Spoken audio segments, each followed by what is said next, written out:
আমাদের ভাতৃপ্রতিমদেরকে সম্মানিত কারি সাহেবদের তেলাওয়াত শোনার জন্যই মূলত উপস্থিত হয়েছে। আমরা আজকে উপলব্ধি করছি যে সকল মানুষ কোরআনের তেলাওয়াত সম্পর্কে ভালোবাসেন, কোরআনের সমাজ প্রতিষ্ঠাকে আরো তারা ভালোবাসেন। কোরআন শুনতে তেলাওয়াত শুনতে ভালো লেগেছে। কোরআনের রাজ প্রতিষ্ঠিত হলে, সমাজ প্রতিষ্ঠিত হলে, ইসলামের বিজয় হলে এদেশের সব মানুষের সকল সমস্যার সমাধান।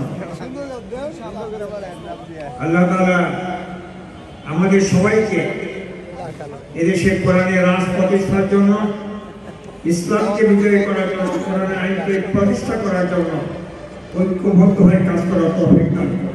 আমিন। এই কাজ কোন একার পক্ষে কারো পক্ষে সম্ভব। দেশের মানুষ ঐক্যবদ্ধ হয়ে সবাই যদি চায়, আমরা দেশে কোরআনের আইন চাই, তাহলে কোরআনের আইন বিজয় হবে ইনশাআল্লাহ। সম্মানিত উপস্থিতি, আমরা এই দেশে কোরআনের আইনকে বিজয়ী করার জন্য চেষ্টা করছি। আমি আপনাদের সবাইকে ঐক্যবদ্ধ থাকার জন্য আহ্বান জানাচ্ছি। আসুন আমরা এদেশে কোরআনের আইনকে বিজয় করার জন্য, কোরআনের সমাজ প্রতিষ্ঠার জন্য আমাদের নিজ নিজ অবস্থান থেকে আমরা কোরআন আইনকে প্রতিষ্ঠার জন্য চেষ্টা করি। আল্লাহ তাআলা আমাদের সবাইকে কোরআনের আইনকে বিজয়ী করার জন্য তৌফিক দান করুন। আমার তৌফিক ইল্লা বিল্লাহ। আসসালামু আলাইকুম ওয়া রাহমাতুল্লাহি ওয়া বারাকাতুহু। অসংখ্য ধন্যবাদ বক্তব্য প্রদান করার জন্য।